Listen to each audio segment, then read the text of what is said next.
Bonjour à toutes et tous, je vous retrouve avec un grand plaisir une fois encore pour ce premier quartier de la Lune du 22 novembre qui se déroulera en Poisson. Auparavant et pour information, vous retrouverez sous la vidéo quelques liens pour ceux que cela intéresse, liens qui figurent également dans la propos de cette chaîne. Alors, cet horoscope lunaire vient en complément de l'horoscope hebdomadaire.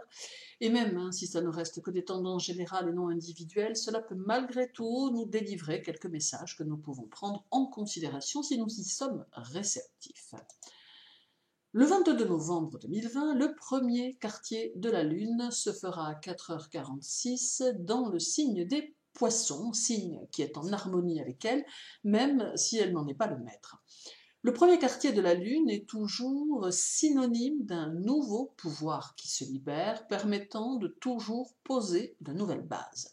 Elle peut permettre à ceux qui se cherchent de se trouver, ou tout du moins d'avoir une idée un peu plus précise de leur chemin à suivre.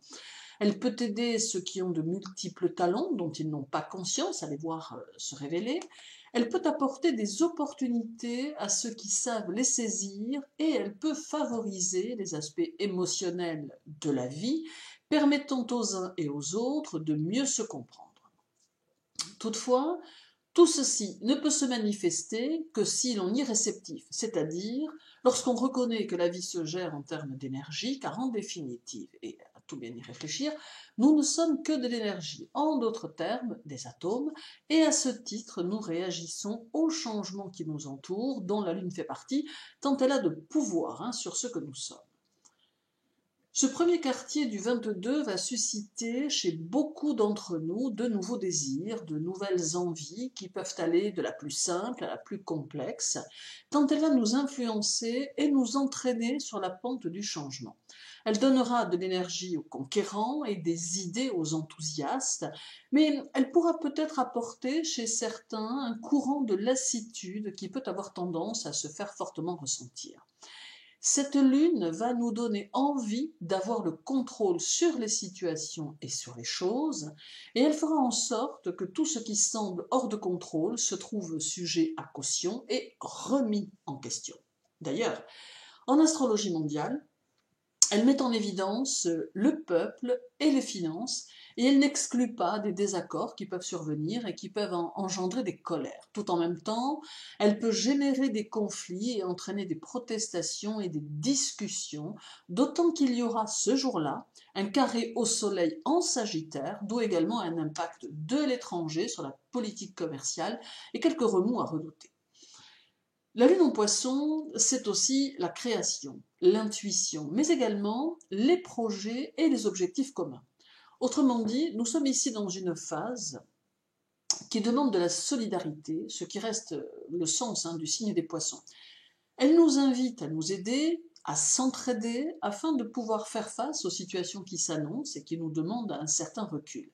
Cette lune occupera le premier degré du poisson qui correspond à l'union. Mais cette union correspond à l'harmonie et il faut y voir ici un caractère social et non individuel. En d'autres termes, cette lune du 22 nous demande d'être plus solidaires les uns des autres et de prendre conscience que sans cette solidarité, nous risquons de perdre beaucoup. Elle active des valeurs qui, certes, n'ont plus vraiment cours de nos jours, mais que nous devons essayer de maintenir coûte que coûte, même si ce n'est qu'au sein de la famille. Elle sera aussi en sextile à Uranus, en taureau, dont elle est d'ailleurs le second maître. Le taureau, c'est l'agriculture, et la base de notre vie, bien sûr. Aussi, elle dirige ses énergies vers tout ce qui est en rapport et peut-être nous convie à avoir avec le système une autre façon d'être. Quoi qu'il en soit, cette lune en poisson du 22 marquera un cycle qui redémarre, face auquel nous nous devons d'être plus attentifs à ceux qui nous entourent, d'être plus responsables face à ce que nous vivons et d'en faire ressortir de nouvelles façons d'être. Pour les poissons, les sagittaires, les balances et les cancers, c'est l'ouverture aux autres qui semble pouvoir prédominer, vous permettant de nouveaux contacts, de nouveaux partenariats pour certains, et la possibilité de pouvoir unir vos idées à celles des autres, ou tout du moins de pouvoir compter sur l'appui des autres et sur leur sens critique constructif pour évoluer dans vos objectifs. Pour ceux d'entre vous qui sont déterminés dans leur ambition, elle ne pourra qu'accentuer cet état de fait. Pour les béliers, les taureaux, les vierges et les capricornes, elle va renforcer votre détermination et vous permettre d'affiner ce qui doit l'être, car elle saura vous insuffler l'énergie dont vous pourriez avoir besoin pour mettre au propre vos idées, vos pensées et réaliser ce qui vous tient à cœur. Cela ne veut pas dire que tout sera facile, car bien entendu le travail est indispensable à l'élaboration de vos objectifs, mais néanmoins, elle va pouvoir vous booster et vous motiver grandement, permettant ainsi d'enjamber les obstacles ou peut-être même de les détruire. Pour les Gémeaux, les Lions, les Scorpions et les Verseaux, la Lune peut susciter ici une opposition entre votre vie sociale et votre vie personnelle, entre votre vie publique et votre vie privée. Elle peut mettre en évidence ce qui est caché, comme faire en sorte que certains utilisent toutes leurs énergies dans un seul domaine, entraînant un possible déséquilibre.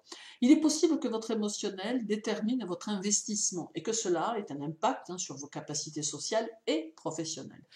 En d'autres termes, cette lune va venir vous chatouiller un peu et entraîner chez certains un moment de flottement qu'il vous faudra réajuster au mieux, car tout en même temps, elle apporte avec elle des énergies nouvelles qui peuvent être facteurs de grandes modifications. Merci à vous de m'avoir écouté. Je vous retrouve bientôt pour une nouvelle vidéo, mais en attendant, prenez soin de vous et faites bien attention à vous. À très bientôt.